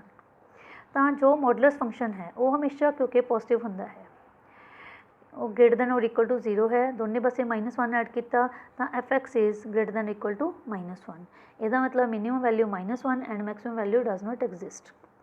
Second part ਦੇ ਵਿੱਚ ਅੱਗੇ ਨੈਗੇਟਿਵ ਸਾਈਨ ਹੈ, ਤਾਂ ਜਦੋਂ ਨੈਗੇਟਿਵ ਸਾਈਨ ਮੋਡੂਲਸ ਦੇ ਅੱਗੇ ਲਗਾਵਾਂਗੇ ਤਾਂ ਉਹ ਨੈਗੇਟਿਵ ਬਣ ਜਾਂਦਾ ਹੈ, ਅਤੇ ਅਸੀਂ ਉਹਦੇ 'ਚ 3 ਐਡ ਕੀਤਾ ਤਾਂ gx ਦੀ ਮੈਕਸੀਮਮ ਵੈਲਿਊ 3 ਆ ਗਈ, ਅਤੇ ਮਿਨੀਮਮ ਵੈਲਿਊ ਕਿਉਂਕਿ ਜਿੰਨੀ ਮਰਜ਼ੀ ਘੱਟ ਆ ਸਕਦੀ ਹੈ ਤਾਂ ਇਸ ਕਰਕੇ ਡਜ਼ ਨਾਟ ਐਗਜ਼ਿਸਟ। ਅੱਗੇ ਆਪਣਾ ਥਰਡ ਪਾਰਟ ਹੈ hx equal to sin 2x plus 5। ਸਾਨੂੰ ਪਤਾ ਹੈ ਟ੍ਰਿਗਨੋਮੈਟ੍ਰਿਕ ਫੰਕਸ਼ਨ ਸਾਈਨ ਫੰਕਸ਼ਨ ਉਸਦੀ ਵੈਲਿਊ -1 ਤੇ 1 ਦੇ ਵਿੱਚ ਲਾਈ ਕਰਦੀ ਹੈ। ਹੁਣ ਸਾਨੂੰ sin 2x ਚਾਹੀਦਾ ਹੈ, ਚਾਹੇ sin 2x ਹੋਵੇ ਚਾਹੇ sin x, ਇਸ ਦੀ ਵੈਲਿਊ -1 ਤੇ 1 ਦੇ ਵਿੱਚ ਲਾਈ ਕਰੇਗੀ। ਤਿੰਨੇ ਪਾਸੇ 5 ਐਡ ਕਰ ਦਿੱਤਾ ਤਾਂ ਸਾਡੇ ਕੋਲ hx ਦੀ ਜੋ ਵੈਲਿਊ ਹੈ ਉਹ 4 ਤੇ 6 ਦੇ ਵਿਚਕਾਰ ਆ ਗਈ। ਇਟ ਮੀਨਸ ਮਿਨੀਮਮ ਵੈਲਿਊ ਇਸਦੀ 4 ਆ ਗਈ ਅਤੇ ਮੈਕਸੀਮਮ ਵੈਲਿਊ 6 ਆ ਗਈ। Next question sin 4x plus 3 modulus. sin 4x ਦੀ ਵੈਲਿਊ -1 ਤੇ 1 ਦੇ ਵਿਚਕਾਰ ਹੈ, ਦੋਨੇ ਪਾਸੇ 3 ਐਡ ਕੀਤਾ, 3 ਐਡ ਕਰਨ ਤੋਂ ਬਾਅਦ 2 ਤੇ 4 ਆ ਗਈਆਂ ਵੈਲਿਊਜ਼। ਮੋਡੂਲਸ ਹੈ, ਮੋਡੂਲਸ ਨੇ ਕਦੇ ਨੈਗੇਟਿਵ ਹੋਣਾ ਨਹੀਂ, ਅਤੇ ਵੈਸੇ ਵੀ 2 ਤੇ 4 ਹਨ, ਦੋਨੇ ਹੀ ਪੋਜ਼ੀਟਿਵ ਹਨ, ਇਸ ਲਈ ਅਸੀਂ ਮੋਡੂਲਸ ਨੂੰ ਹਟਾ ਦਈਏ ਚਾਹੇ ਲਗਾ ਦਈਏ ਸਾਡੀ ਵੈਲਿਊ 2 ਤੇ 4 ਦੇ ਵਿਚਕਾਰ ਹੀ ਰਹੇਗੀ। So minimum value is 2 and maximum value is 4। ਅਗਲਾ ਫੰਕਸ਼ਨ ਹੈ hx equal to x plus 1। ਇੱਥੇ ਧਿਆਨ ਦੇਣ ਦੀ ਲੋੜ ਹੈ, ਜੋ ਇੰਟਰਵਲ ਦਿੱਤਾ ਹੋਇਆ ਹੈ ਸਾਡੇ ਕੋਲ x ਦੀਆਂ ਵੈਲਿਊਜ਼, ਉਹ ਸਾਡੇ ਕੋਲ ਕੀ ਹੈ, x ਬਿਲੋਂਗਸ ਟੂ -1 ਤੇ 1, ਪਰ ਇਹ ਇੰਟਰਵਲ ਓਪਨ ਹੈ। ਓਪਨ ਇੰਟਰਵਲ ਦਾ ਮਤਲਬ ਹੈ ਅਸੀਂ x -1 ਤੇ 1 ਦੋਨੋਂ ਪੁਆਇੰਟਸ ਹੀ ਇਸ ਵਿੱਚ ਨਹੀਂ ਲੈਣੇ। ਤਾਂ ਜਦੋਂ ਤੁਸੀਂ x ਦੀ ਵੈਲਿਊ -1 ਤੇ 1 ਦੇ ਵਿੱਚ ਲਾਈ ਕਰਦੀ ਹੈ, ਦੋਨੇ ਪਾਸੇ 1 ਐਡ ਕੀਤਾ ਤਾਂ hx ਦੀ ਵੈਲਿਊ 0 ਤੇ 2 ਦੇ ਵਿੱਚ ਲਾਈ ਕਰਦੀ ਹੈ। ਪਰ ਸਾਨੂੰ ਐਗਜ਼ੈਕਟ ਨਾ ਤਾਂ ਸਾਨੂੰ ਮਿਨੀਮਮ ਵੈਲਿਊ ਪਤਾ ਹੈ 0 ਤੋਂ ਵੱਡੀ ਵੈਲਿਊ ਕਿਹੜੀ ਲਈਏ ਅਸੀਂ, ਅਤੇ 2 ਤੋਂ ਛੋਟੀ ਵੈਲਿਊ ਕਿਹੜੀ ਲਈ, ਕਿਉਂਕਿ ਇਹ ਓਪਨ ਇੰਟਰਵਲ ਹੈ। ਇਸ ਲਈ ਇਸ ਫੰਕਸ਼ਨ ਦੀ ਨਾ ਹੀ ਕੋਈ ਮੈਕਸੀਮਮ ਵੈਲਿਊ ਹੈ, ਨਾ ਹੀ ਕੋਈ ਮਿਨੀਮਮ ਵੈਲਿਊ। ਹੁਣ ਅਸੀਂ ਕੁਐਸਚਨ ਨੰਬਰ 3 ਦੀ ਗੱਲ ਕਰਦੇ ਹਾਂ, find the local maxima and local minima. Local maxima and local minima ਦਾ ਮਤਲਬ ਹੈ ਅਸੀਂ ਪੁਆਇੰਟਸ ਕਰਨੇ ਹਨ, ਉਸ ਤੋਂ ਬਾਅਦ ਜੇ ਉਸਦੀਆਂ ਲੋਕਲ ਮੈਕਸੀਮਮ ਅਤੇ ਲੋਕਲ ਮਿਨੀਮਮ ਵੈਲਿਊਜ਼ ਆਉਂਦੀਆਂ ਹਨ ਤਾਂ ਅਸੀਂ ਉਹ ਵੀ ਫਾਈਂਡ ਆਊਟ ਕਰਨੀਆਂ ਹਨ। ਫਸਟ ਪਾਰਟ ਹੈ fx equal to x square. ਦੇਖੋ ਅਸੀਂ ਜਿਹੜੇ ਪਹਿਲੇ 2 ਕੁਐਸਚਨ ਕੀਤੇ ਹਨ ਉਹ ਵਿਦਾਊਟ ਯੂਜ਼ਿੰਗ ਡੈਰੀਵੇਟਿਵਸ, ਫੰਕਸ਼ਨ ਨੂੰ ਦੇਖ ਕੇ ਹੀ ਜਾਂ ਗ੍ਰਾਫਿਕਲੀ ਜਾਂ ਫੰਕਸ਼ਨ ਨੂੰ ਦੇਖ ਕੇ ਹੀ ਸਾਨੂੰ ਪਹਿਲਾਂ ਪਤਾ ਹੈ ਜਿਹਨਾਂ ਫੰਕਸ਼ਨਸ ਦੇ ਬਾਰੇ, ਉਹਨਾਂ ਦੀਆਂ ਅਸੀਂ ਮੈਕਸੀਮਮ ਅਤੇ ਮਿਨੀਮਮ ਵੈਲਿਊਜ਼ ਕੱਢ ਲਈਆਂ। ਪਰ ਹੁਣ ਅਸੀਂ ਲੋਕਲ ਮੈਕਸੀਮਮ ਅਤੇ ਮਿਨੀਮਮ ਵਾਸਤੇ ਡੈਰੀਵੇਟਿਵ ਨੂੰ ਯੂਜ਼ ਕਰਾਂਗੇ। ਸਭ ਤੋਂ ਪਹਿਲਾਂ ਅਸੀਂ f' ਕੱਢਿਆ, ਉਹ ਸਾਡੇ ਕੋਲ 2x ਆ ਗਿਆ। ਜਿਵੇਂ ਕਿ ਅਸੀਂ ਪੜ੍ਹਿਆ ਸੀ ਪ੍ਰੋਸੈਸ, ਡੈਰੀਵੇਟਿਵ ਨੂੰ 0 ਦੇ ਇੱਕੋ ਰੱਖਣਾ ਹੈ, ਕਿਉਂਕਿ ਲੋਕਲ ਮੈਕਸੀਮਮ ਅਤੇ ਲੋਕਲ ਮਿਨੀਮਮ ਵੈਲਿਊਜ਼ ਸਿਰਫ ਟਰਨਿੰਗ ਪੁਆਇੰਟਸ 'ਤੇ ਹੀ ਆਉਣਗੀਆਂ, ਅਤੇ ਟਰਨਿੰਗ ਪੁਆਇੰਟਸ ਦੇ ਉੱਪਰ ਡੈਰੀਵੇਟਿਵ ਜੋ ਹੁੰਦਾ ਹੈ ਉਹ 0 ਦੇ ਇਕੁਅਲ ਹੁੰਦਾ ਹੈ।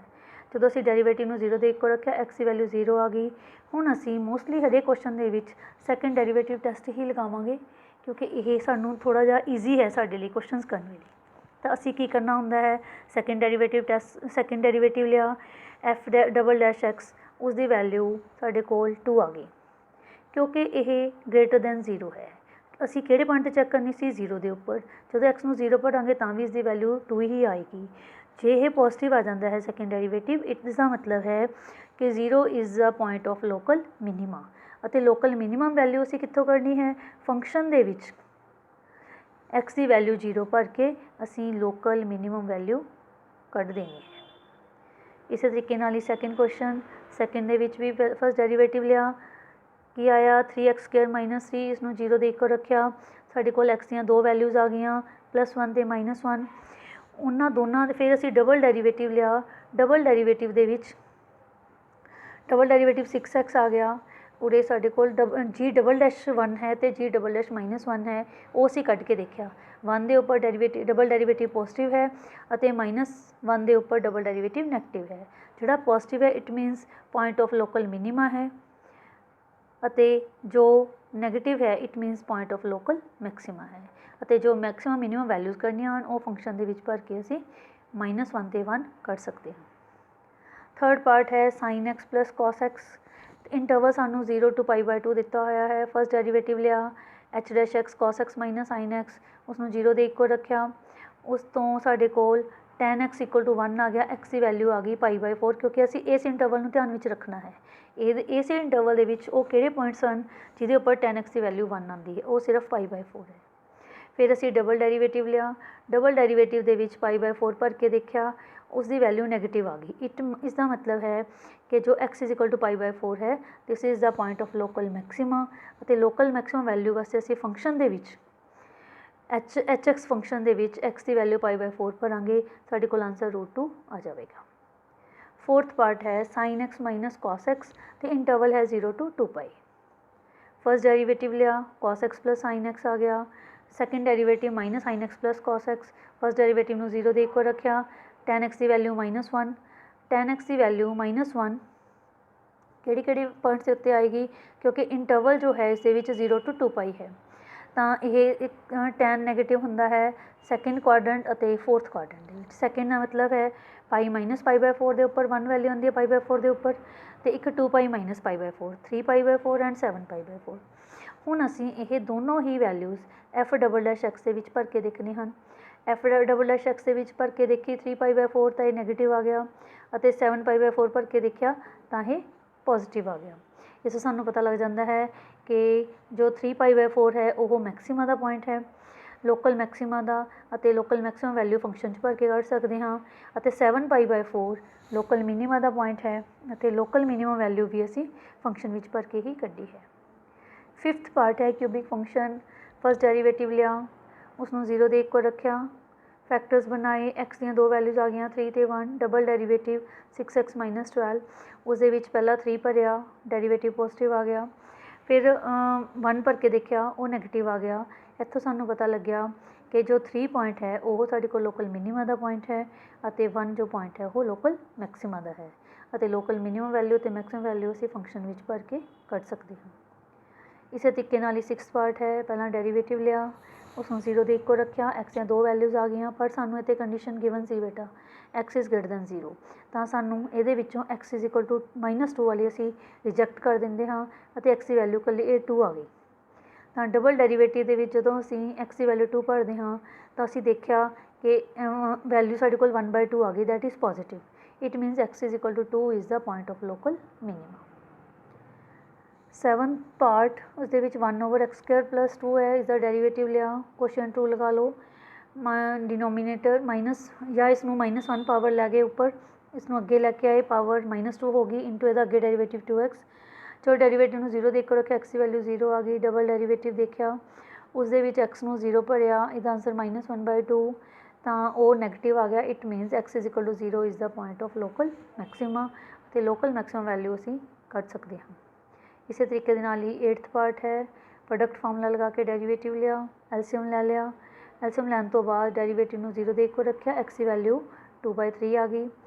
ਉਸ ਤੋਂ ਬਾਅਦ x ਦੀ ਵੈਲਿਊ 2/3, ਸੈਕਿੰਡ ਡੈਰੀਵੇਟਿਵ ਲੈ ਕੇ ਸੈਕਿੰਡ ਡੈਰੀਵੇਟਿਵ ਦੇ ਲਈ ਸਾਨੂੰ ਕੋਸ਼ੀਐਂਟ ਰੂਲ ਲਗਾਉਣਾ ਪਵੇਗਾ। ਇਸ ਫੰਕਸ਼ਨ ਦਾ ਕੋਸ਼ੀਐਂਟ ਰੂਲ ਲਗਾ ਕੇ ਅਸੀਂ ਇਸ ਦਾ ਡੈਰੀਵੇਟਿਵ ਦੇਖ ਲਿਆ। ਡੈਰੀਵੇਟਿਵ ਦੇ ਵਿੱਚ ਜਦੋਂ x ਦੀ ਵੈਲਿਊ 2/3 ਭਰਾਂਗੇ ਤਾਂ ਇਹ ਸਾਡੇ ਕੋਲ ਨੈਗੇਟਿਵ ਆ ਜਾਂਦਾ ਹੈ, ਇਸ ਦਾ ਮਤਲਬ ਇਹ ਮੈਕਸੀਮਾ ਦਾ ਪੁਆਇੰਟ ਹੈ, ਅਤੇ ਲੋਕਲ ਮੈਕਸੀਮਮ ਵੈਲਿਊ ਫੰਕਸ਼ਨ ਦੇ ਵਿੱਚ ਭਰ ਕੇ ਕੱਢ ਸਕਦੇ ਹਾਂ। ਜੋ ਸਾਡੇ ਕੋਲ 4th ਕੁਐਸਚਨ ਹੈ, ਇਸ ਦੇ ਵਿੱਚ ਅਸੀਂ ਦੱਸਣਾ ਹੈ ਕਿ ਪ੍ਰੂਵ ਕਰਨਾ ਹੈ ਕਿ ਜੋ ਫੰਕਸ਼ਨ ਹਨ ਇਹ ਨਾ ਤਾਂ ਇਹਨਾਂ ਦੀ ਮੈਕਸੀਮਮ ਵੈਲਿਊ ਹੈ, ਨਾ ਹੀ ਮਿਨੀਮਮ ਵੈਲਿਊ ਹੈ। ਦੇਖੋ ਬੇਟਾ, ਇਸ ਦੇ ਵਿੱਚ ਕੋਈ ਇੰਟਰਵਲ ਗਿਵਨ ਨਹੀਂ ਹੈ। ਅਸੀਂ ਸਭ ਤੋਂ ਪਹਿਲਾਂ ਕੀ ਕਰਨਾ ਹੈ, f'(x) ਕੱਢਿਆ। f'(x) ਜਦੋਂ ਕੱਢਿਆ, e⁻x ਦਾ ਡੈਰੀਵੇਟਿਵ e⁻x ਹੀ ਆਉਂਦਾ ਹੈ, ਤਾਂ ਜਦੋਂ ਉਸਨੂੰ 0 ਦੇ ਇਕੁਅਲ ਰੱਖਦੇ ਹਾਂ ਸਾਡੇ ਕੋਲ ਕੋਈ ਵੀ ਅਜਿਹੀ x ਦੀ ਵੈਲਿਊ ਨਹੀਂ ਆਉਂਦੀ ਜਿਸ ਦੇ ਲਈ e⁻x 0 ਹੋਵੇ। इट मीनस की है साढ़े कोल कोई भी टर्निंग पॉइंट नहीं है। जो कोई टर्निंग पॉइंट नहीं है इट मीनस नो मैक्सिमम और मिनिमम वैल्यू। तो इस फंक्शन की कोई भी मैक्सिमम या मिनिमम वैल्यू नहीं है। उस तो अगला फंक्शन है log x। इस दा डेरीवेटिव 1/x। ए भी कदे भी 0 के इक्वल नहीं होंदा for any value of x। It मीनस इस फंक्शन की भी कोई मैक्सिमम या मिनिमम वैल्यू नहीं आती। उस तो अगला x³ + x² + x + 1 डेरीवेटिव लिया 3x² + 2x + 1 = 0। यह क्वाड्रेटिक है। ਅਸੀਂ ਇਸ ਦਾ ਡਿਸਕ੍ਰਿਮੀਨੈਂਟ ਚੈੱਕ ਕਰਦੇ ਹਾਂ। ਡਿਸਕ੍ਰਿਮੀਨੈਂਟ ਜੋ ਹੁੰਦਾ ਸੀ ਉਹ b² - 4ac ਅਸੀਂ 10th ਕਲਾਸ ਦੇ ਵਿੱਚ ਪੜ੍ਹ ਚੁੱਕੇ ਹਾਂ। ਉਸ ਦੀ ਵੈਲਿਊ -8 ਆ ਗਈ ਕਿਉਂਕਿ ਕੁਆਡਰੇਟਿਕ ਦੇ ਫੈਕਟਰ ਬਣਾਉਣੇ ਹੁੰਦੇ ਹਨ ਜਾਂ ਉੱਤੋਂ x ਦੇ ਵੈਲਿਊਜ਼ ਕਰਨੀਆਂ ਹੁੰਦੀਆਂ ਹਨ। ਤਾਂ ਕਿਉਂਕਿ ਡਿਸਕ੍ਰਿਮੀਨੈਂਟ ਜੇ ਨੈਗੇਟਿਵ ਆ ਜਾਏ ਤਾਂ ਕੋਈ ਵੀ x ਦੀ ਅਜਿਹੀ ਵੈਲਿਊ ਪੋਸੀਬਲ ਨਹੀਂ ਹੈ ਜਿਸ ਦੇ ਲਈ ਕਿ ਇਹ 0 ਆ ਜਾਏ। ਤਾਂ ਇਟ ਮੀਨਸ ਕੀ ਹੈ ਸਾਡੇ ਕੋਲ ਇਸ ਫੰਕਸ਼ਨ ਦੀ ਕੋਈ ਵੀ ਮੈਕਸਿਮਮ ਜਾਂ ਮਿਨੀਮਮ ਵੈਲਿਊ ਨਹੀਂ ਆਏਗੀ। ਕੁਐਸਚਨ ਨੰਬਰ 5 ਇਸ ਦੇ ਵਿੱਚ ਕੀ ਹੈ find the absolute maximum value and absolute minimum values. Absolute ਦਾ ਮਤਲਬ ਹੈ ਪੂਰੇ ਇੰਟਰਵਲ ਦੇ ਵਿੱਚ ਉਸ ਫੰਕਸ਼ਨ ਦੀ ਵੱਧ ਤੋਂ ਵੱਧ ਕਿੰਨੀ ਵੈਲਿਊ ਆਉਂਦੀ ਹੈ ਅਤੇ ਘੱਟ ਤੋਂ ਘੱਟ ਕਿੰਨੀ ਵੈਲਿਊ ਆਉਂਦੀ ਹੈ। ਦੇਖੋ ਦੋ ਤਾਂ ਐਂਡ ਪੁਆਇੰਟਸ ਦੇ ਉੱਪਰ ਵੀ ਫੰਕਸ਼ਨ ਦੀ ਮੈਕਸਿਮਮ ਜਾਂ ਮਿਨੀਮਮ ਵੈਲਿਊ ਆ ਸਕਦੀ ਹੈ ਜਾਂ ਟਰਨਿੰਗ ਪੁਆਇੰਟਸ ਦਾ ਮਤਲਬ ਹੈ ਜਿਨ੍ਹਾਂ ਦੇ ਉੱਪਰ ਡੈਰੀਵੇਟਿਵ 0। ਤਾਂ ਅਸੀਂ ਇਹਦਾ ਡੈਰੀਵੇਟਿਵ ਲਿਆ, ਡੈਰੀਵੇਟਿਵ ਨੂੰ 0 ਦੇ ਇੱਕੋ ਰੱਖਿਆ, x ਦੀ ਵੈਲਿਊ 0 ਆ ਗਈ। ਉਸ ਤੋਂ ਬਾਅਦ ਇੱਕ x = 0 ਆ ਗਿਆ ਅਤੇ ਦੋ ਸਾਡੇ ਟਰਨਿੰਗ ਪੁਆਇੰਟਸ ਹਨ -2 ਅਤੇ 2।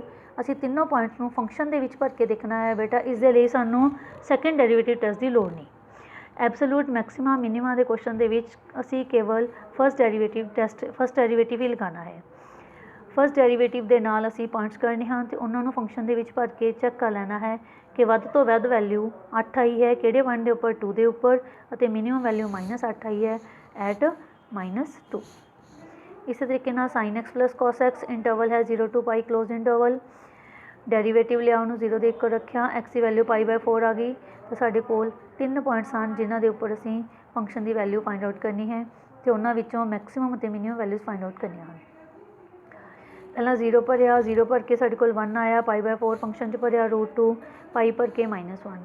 ਤਾਂ ਐਬਸੋਲੂਟ ਮੈਕਸਿਮਮ ਵੈਲਿਊ √2 ਆਈ ਹੈ π/4 ਦੇ ਉੱਪਰ ਅਤੇ -1 ਮਿਨੀਮਮ ਵੈਲਿਊ ਆਈ ਹੈ ਐਟ π। ਇਸੇ ਤਰੀਕੇ ਨਾਲ ਥਰਡ ਪਾਰਟ ਹੈ 4x - 1/2x²। ਤਾਂ ਇਹਦੇ ਵਿੱਚ ਅਸੀਂ ਡੈਰੀਵੇਟਿਵ ਲਿਆ, ਉਸਨੂੰ 0 ਦੇ ਇੱਕੋ ਰੱਖਿਆ, x ਦੀ ਵੈਲਿਊ 4 ਆ ਗਈ। ਇਸ ਇੰਟਰਵਲ ਦੇ ਵਿੱਚ -2 to 9/2 ਇਸ ਦੇ ਵਿੱਚ ਸਾਡੇ ਕੋਲ ਇੱਕ ਵੈਲਿਊ 4 ਆ ਗਈ। ਤਾਂ ਅਸੀਂ ਇਹ ਤਿੰਨੋਂ ਪੁਆਇੰਟਸ -2 4 9/2 ਤਿੰਨੋਂ ਪੁਆਇੰਟਸ ਹੀ ਭਰ ਕੇ ਚੈੱਕ ਕਰਨਾ ਹੈ ਕਿ ਮੈਕਸਿਮਮ ਅਤੇ ਮਿਨੀਮਮ ਵੈਲਿਊਜ਼ ਕਿੰਨੀਆਂ ਆਉਂਦੀਆਂ ਹਨ, ਕਿਹੜੇ ਪੁਆਇੰਟ 'ਤੇ ਆਉਂਦੀਆਂ। ਇਸੇ ਤਰੀਕੇ ਨਾਲ ਹੀ ਸਾਡੇ ਕੋਲ ਅਗਲਾ ਪਾਰਟ ਹੈ fourth part x - 1² + 3 interval -3 to 1। First derivative ਲਿਆ, ਉਸਨੂੰ 0 ਦੇ ਇੱਕੋ ਰੱਖਿਆ, x ਦੀ ਵੈਲਿਊ ਸਾਡੇ ਕੋਲ 1 ਆ ਗਈ ਅਤੇ ਐਂਡ ਪੁਆਇੰਟਸ ਵੀ -3 ਅਤੇ 1 ਦੇ ਵਿੱਚੋਂ ਹੀ ਹਨ। ਇਸ ਲਈ ਸਿਰਫ ਅਸੀਂ ਦੋ ਪੁਆਇੰਟਸ ਹੀ ਚੈੱਕ ਕਰਨੇ ਹਨ -3 ਐਂਡ 1। -3 ਦੇ ਉੱਪਰ ਇਸ ਦਾ ਆਨਸਰ 19 ਆਇਆ, 1 ਦੇ ਉੱਪਰ 3 ਆ ਗਿਆ। It means absolute maximum value 19 ਆ ਗਈ -3 ਦੇ ਉੱਪਰ ਐਂਡ ਮਿਨੀਮਮ ਆਈ ਹੈ 3 ਐਟ 1। ਅਸੀਂ ਹੁਣ ਤੱਕ ਪਹਿਲੇ 5 ਕੁਐਸਚਨ 6.5 ਐਕਸਰਸਾਈਜ਼ ਦੇ ਕੰਪਲੀਟ ਕਰ ਲਏ ਹਨ। ਇਸ ਤੋਂ ਬਾਅਦ ਜੋ ਐਪਲੀਕੇਸ਼ਨ ਆਫ ਮੈਕਸਿਮਾ ਐਂਡ ਮਿਨੀਮਾ ਦੇ ਕੁਐਸਚਨਸ ਉਹ ਅਸੀਂ ਅਗਲੀ ਵੀਡੀਓ ਦੇ ਵਿੱਚ ਡਿਸਕਸ ਕਰਾਂਗੇ। ਥੈਂਕਸ।